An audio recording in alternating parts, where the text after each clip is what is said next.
I may not be what you want, yeah, but I'm all you'll ever need. Kids in Brooklyn. Hey, hello, and welcome back to the channel. Today we're doing a little bit of work on the Civic. Gonna do some things like change out the headlights. I bought a pair of black housing headlights. I want to see if that switches up the look a little bit. Also, we're gonna do a little bit of work on the inside. Let me show you what I'm talking about. Let's get into it. So on the inside, what I want to focus on today is installing a new shifter, shift knob, also some pedals, and I want to make something fun for the floor. So this is kind of what I had in mind.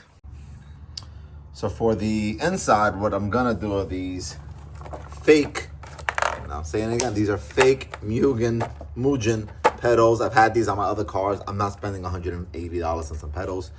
For this car, I'll do it on my other better builds. But for this one, it's a track car. I just want it to look nice and clean. I did a Amazon K-Tune style shifter. I actually ran the same shifter on my EK hatch.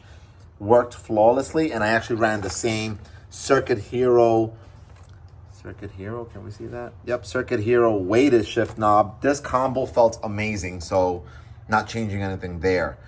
This little tool is called the dimple die, and what this does is it creates dimple dies on the piece. So what I'm planning on making on the floorboard is kind of like those pedal rests where you can kind of press your feet on it. I've been looking online. They're pretty expensive, and I figured it'll be a fun little task for me to try to make my own.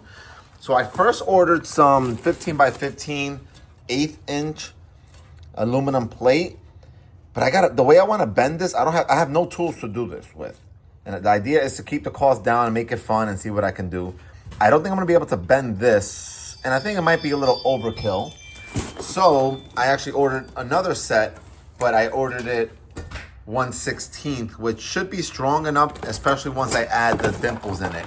The idea is to bend this 1 inch here, 1 inch up, and then add the dimple holes onto it to give it some more structure, and it should look nice and clean in aluminum. This is just a covering.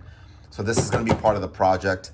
I hope it comes out well. You know, I hope it comes out like nice and looks cute, and I save myself some money. So, I mean, it looks cool, not cute. I want it to look cool, guys, and save myself some money. So let's get the car on the lift and get it going. Also, real quick, I have to adjust my back right side. This side's higher, that one's lower, so I gotta bring that up probably like 1/2 inch. But I'm not gonna do that on video, but it is off. Let's get into it.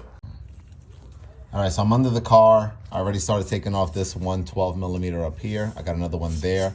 I'm gonna undo this now, actually. And then this should just drop down as long as my exhaust is not gonna get in the way. All right, I went ahead and took this one out. It looks like somebody swapped it out for this blue one. Took off the 210 millimeters. I gotta pop this off and transfer it over, but I'm gonna adjust this pivot point higher. My last one, I kind of left it there. I think I even dropped, I put up a little bit, but I want to raise the shifter up significantly, and I need this to be very short so that I don't hit my knuckles on the dash. So I'm gonna probably move this up as high as I can, and hopefully that I got it done right. All right, so the new one's going in. It's got an Allen head on one side, and the other side I'm just using my ratcheting open end so I can snug it down. I used the hardware that it came with because it came with the nut on it has Teflon, so it's gonna or nylon, so it's gonna lock itself in place, as opposed to the one that the car didn't have that feature.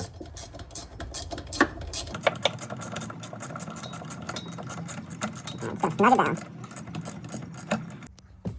All right, so this is the OEM foot pedals. It looks very basic, as you can see. So I'm gonna go ahead and put on the fake Mugen. Clearly eBay stuff, not faking the funk here, guys. This is eBay, but I've used them before and they work well. So it looks like it's cut pretty well. Let's get them on. So it's funny, I'm showing Aiden how to install these things, right? So I took off the rubber that's on it, because I can't install them with this. This is too thick, right? So you go to the bare metal, and I was like, yeah, you have a lip back there that it slides into, and I was like, oh wait, it doesn't have it. So I actually had to push that through. It should look like that, right? But that's just part of the deburring process. Just very easy. I use the L key just to kind of push that in and clean that up, because that's gotta be opened like this in order for it to like hook on down here. It's gotta like hook in there so that it doesn't come back up. Remember that, guys, if you buy these eBay ones. All right, I said I wasn't gonna show it, but yeah, I do gotta adjust this. Thankfully, this is still right where it needs to be. I gotta adjust this bottom 1/4 of an inch higher so that both sides match up. It's probably gonna throw my alignment off a little bit, but I definitely need to do it. So here's a picture of the Civic with the clear headlights that I put on the car, and here's one of the black housing. I think I like the black housing better, but we'll see once I put that front spoiler diffuser at the bottom. So I'm gonna keep both just for now. All right, so next up, I ended up scooping up this 30-inch bending brake. It's gonna allow me to bend my aluminum. Hopefully it works. It's 30 inches, so I may be able to bend them both at the same time. That way it ensures that the angle's correct. I'm gonna tape them together, mark it all up, bend them, and then use the dimple die next. But let me go ahead and set this up so that I can properly do this. All right, so these are the 2 aluminum sheets that I have. I confirmed they both fit because this is 15 a piece, and that's supposed to be a 30-inch bender. And I actually have a little bit left, so I can fit them both in there, which is nice. I'm gonna tape them together using some blue tape. That way I can try to get them bent together. This is what it should look like. All right, so all I did here was I ran one tape on this side. I've got one on the bottom side so it doesn't slide. And that way when I make the bend, it should be even. Now let me measure up my bend line on both sides and then we'll take it to the press. All right, so you can see that's a 1 inch measured up line on this side. I've got one on this side for the back side because the one side is gonna bend up, the other side is gonna bend down. That's the idea that I'm going with. So let's put it in the press. All right, so this is my makeshift setup. I put these on a bigger board, so I'm gonna stand on this side. My weight will stop it from tipping forward, and I'm gonna lift up to get me the angle. Now I'm eyeballing the angle. I don't have an angle, whatever, but I'm gonna eyeball it. And this is clamped down. That should give it a straight edge. Hopefully, this is all I need to bend. Let's see how that goes. All right, here goes nothing. Let's see if I can get this to do what I need it to do.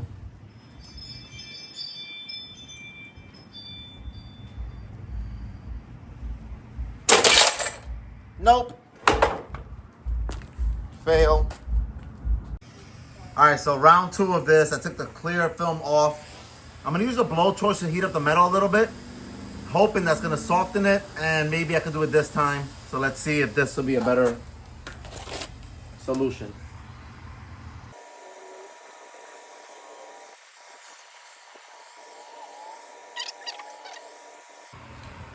Let me see if this bends.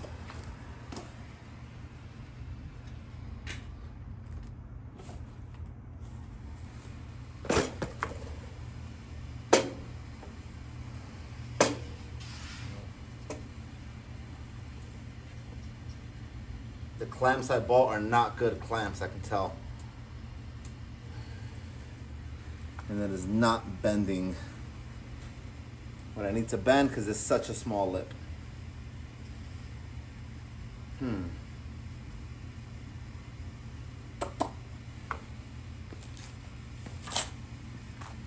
Okay, so what I did differently was, instead of doing 2 at once, I just did 1 at a time. I used double the clamps, and I was able to achieve roughly about a 45-degree angle. So that's what I was going for. And let me get the other side now. Let me flip it over. Fine. All right. All right, so you can see that angle down here. I'm gonna bend it up. Let's see if I can get roughly a 45-degree angle. This is all eyeballed, of course. So that's roughly 45 degrees, I think. That's it. That's giving me the look I want. Let me show you why I want it like that. All right, so this is essentially gonna go like this here. You see? So I wanted that bend down here. I wanted the bend up here, because this is gonna go roughly like right there, give or take, something like that. So then now, I can work on making the dimple. Actually, let me bend the other one, then I'll make the dimples. All right, so let's clamp down this other one.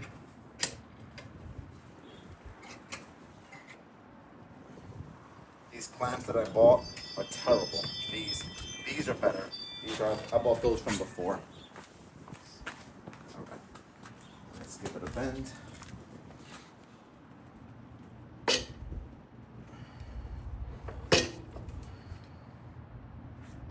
That's good. All right, so I marked my points. I picked up one of these things. I should be able to push down and it's gonna create a little dimple so that when I drill these out, it should be fine. So I just mark it and there. So I gotta do this a bunch of times. All right, so where we're at right now, I measured it up, I staggered them up, and they're all separated pretty good. So then, and what I did was after I opened up the holes, I used this step drill bit to clean it out so you don't have like sharp edges that are gonna screw you up, you know? Now is when I use the dimple die, and this is what it looks like. So the dimple die, where are we? There we go. Presses it in, right? And I want them to face downwards. So the idea is I put the bolt through the hole on the bottom with this, and you press away. So the way I'm gonna do it is I'm gonna take my impact gun, or yeah, my little one.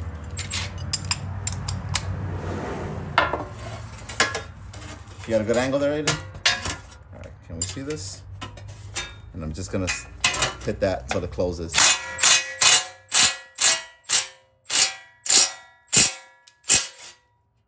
Undo it, and then let's see what that looks like. Hopefully it's the look that I want. Boom. See? Looks pretty nice like that, right? So I gotta do that this many more times. Let me show you what the finished product looks like.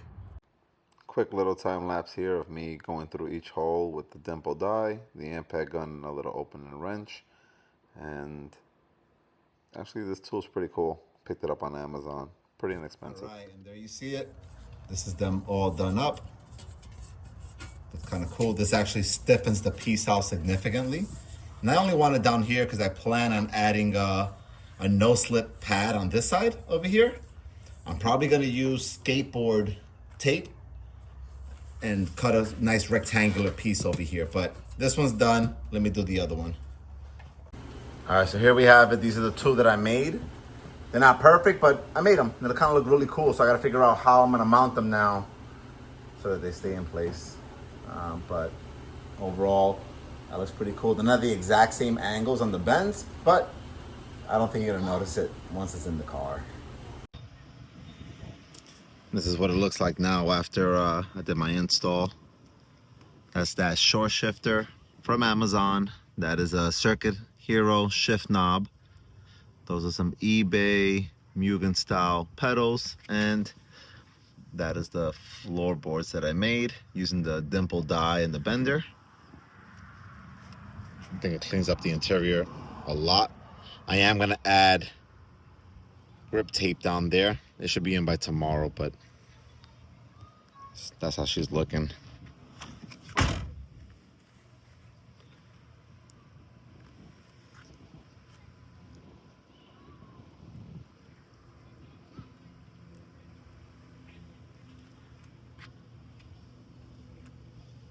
And here we'll have the black housing headlights. And let me know what you guys think about this. I like the black housing better, I think. It still needs a black splitter at the bottom, which I will be making most likely in my next video. So thanks guys for watching. If you haven't done so already, please like, share, subscribe, and hit that notification so you get all these updates. Peace.